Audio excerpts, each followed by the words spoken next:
Hello,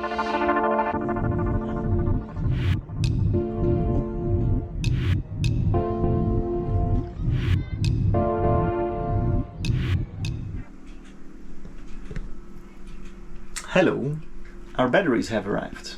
Let's have a look. So we're switching the boat to lithium, and this is one out of two 300 amp hour lithium batteries that we're going to use as our daily use batteries. So not for engine but for everything else. And I'm really excited. Originally they come from China, now they're here. So let's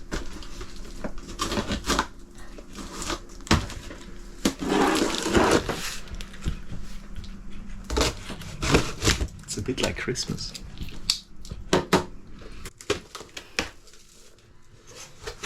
All right. Important things first.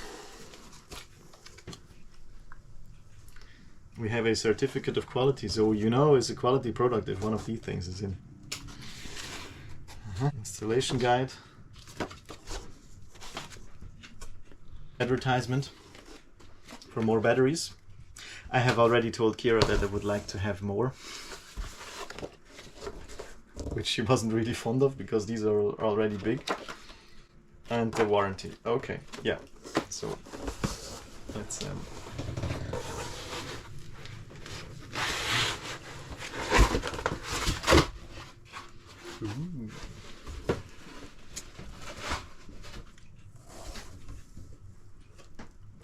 yeah, it's a big and shiny battery. Now it feels heavy actually. Yeah, it's also super weird leverage.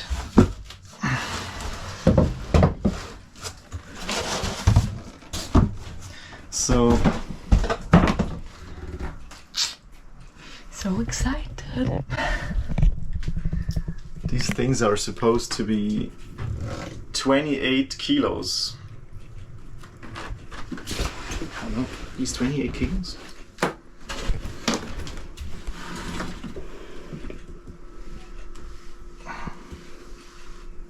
A little bit of fitness. Yeah, could be 28 kilos. So yeah, 300 amp hours, 12 volts. We're gonna hook them up in series, so we have a 24 volt system. This is Basen Green. We're not sponsored. We bought them with normal money. If Basen Green watches this and would like to sponsor us, we're very happy to be sponsored by a battery company. We haven't tried them out yet, so I can't really say how good they are. They were reasonably priced and the delivery was fast, so far so good. They look good. M8 screw terminals. Doesn't look like just stainless, so terminals look nice. I think it's waterproof. The whole battery should be waterproof. We have a Bluetooth, and let's try to connect the Bluetooth and see how they look in Bluetooth. Alright.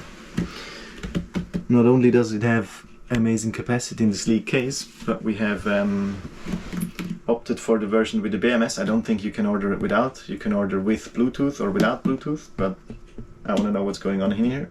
So I have ordered it with Bluetooth. I'm going to use that in a second. And we have a BMS in here, so a battery management system, which means it's protected against overcharge, undercharge, high temp and low temp. I think these are the four things it does. If either too much volts or amperes go in here, the BMS switches off and protects the battery, which is great because I can't fry it. It will just switch itself off.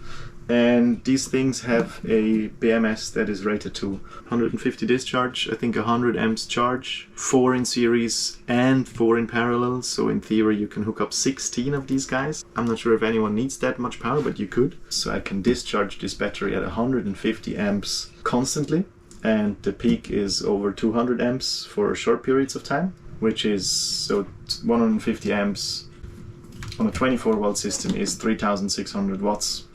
Which is plenty for what we're going to use it for. We can cook with this thing, no problem. Whatever else we'll need this for the anchor winch too.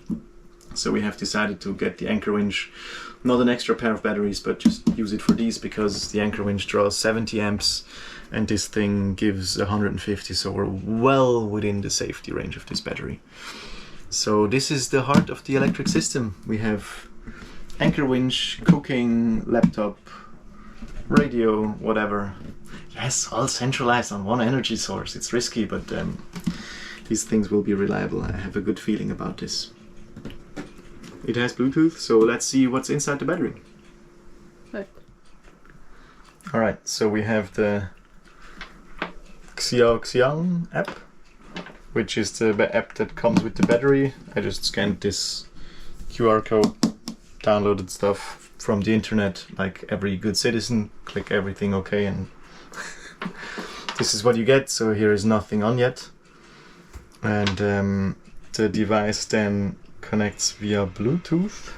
Yeah, the device should be shipping with 53% charge. That's what they wrote, and it ships with 53% charge. Amazing. Those batteries hold the balance so well, the charge so well. This is great. So we have 13.18 volts total, 0.02 pressure difference, so volts pressure difference.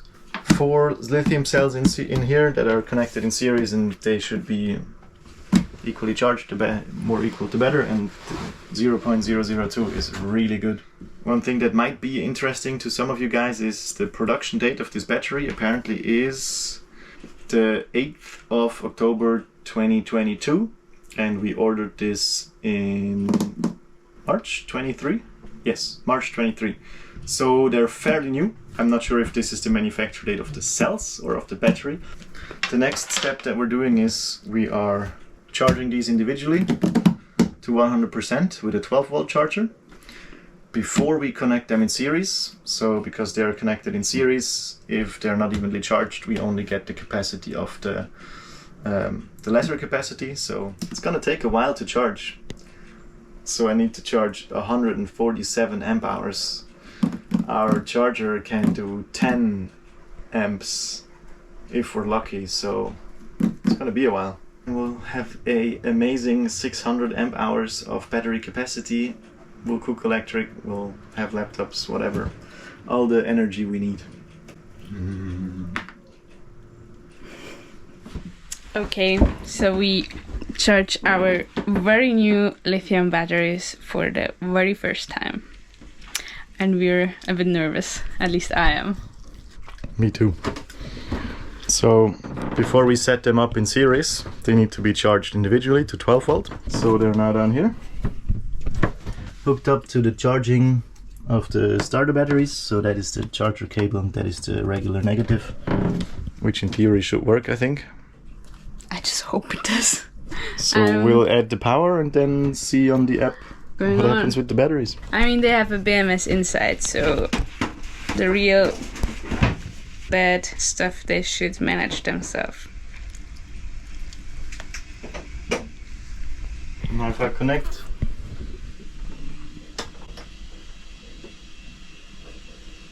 Yep. 3.3 amps. So we're getting 3.3 amps. And it is estimated charge time 41 hours. Well, if you have a big batteries and a small charging card, that's what happens. 44 hours, man. It's already 39 hours. Yeah, I mean the thing might ramp up a bit. We can't speed up the charger, right? No. I guess this is it, but this is good. This is what we have hoped to happen. A small charging current, no stuff that beeps and goes red and stuff. So yeah. Yeah, and something happened. And let's monitor the voltage. They seem to work. That app seems to work. Total voltage 13.2. The batteries work, yeah. I mean, you never know when you ship yourself something. The cell difference is now going up. Yeah, and as soon as it's charging this cell now. And it's not charging these ones. Why is it charging that one? That's the highest already. I'm not sure if this shows what it is charging. I think it was green is charging. No, green's just the highest, no? And the other is the lowest. Maybe. Alright. We have the battery hooked up to our 12-volt charger. It's a bit in an awkward position because the cables are only so long that they reach out here. And it has been charging for 2 days already, I think.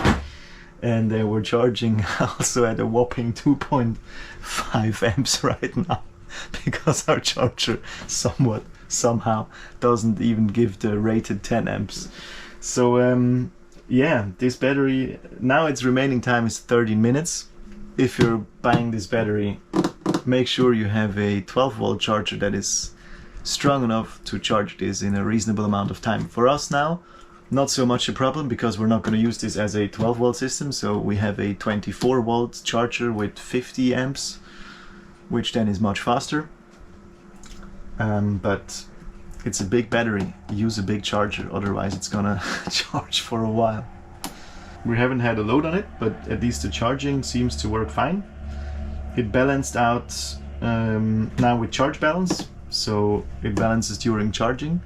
Now we have a voltage difference of 0.05 between the cells. So the smaller cells are between 3.36 and 3.37.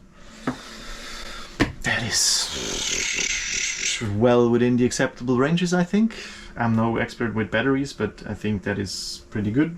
We could also switch it to equalize it all the time if we want to, but it has been loaded from 53 to 95. It has balanced well. Let's reconnect when we have put some load on it and tested these if they actually can deliver 150 amps, because we're hooking them up to our electric cooking. See you later.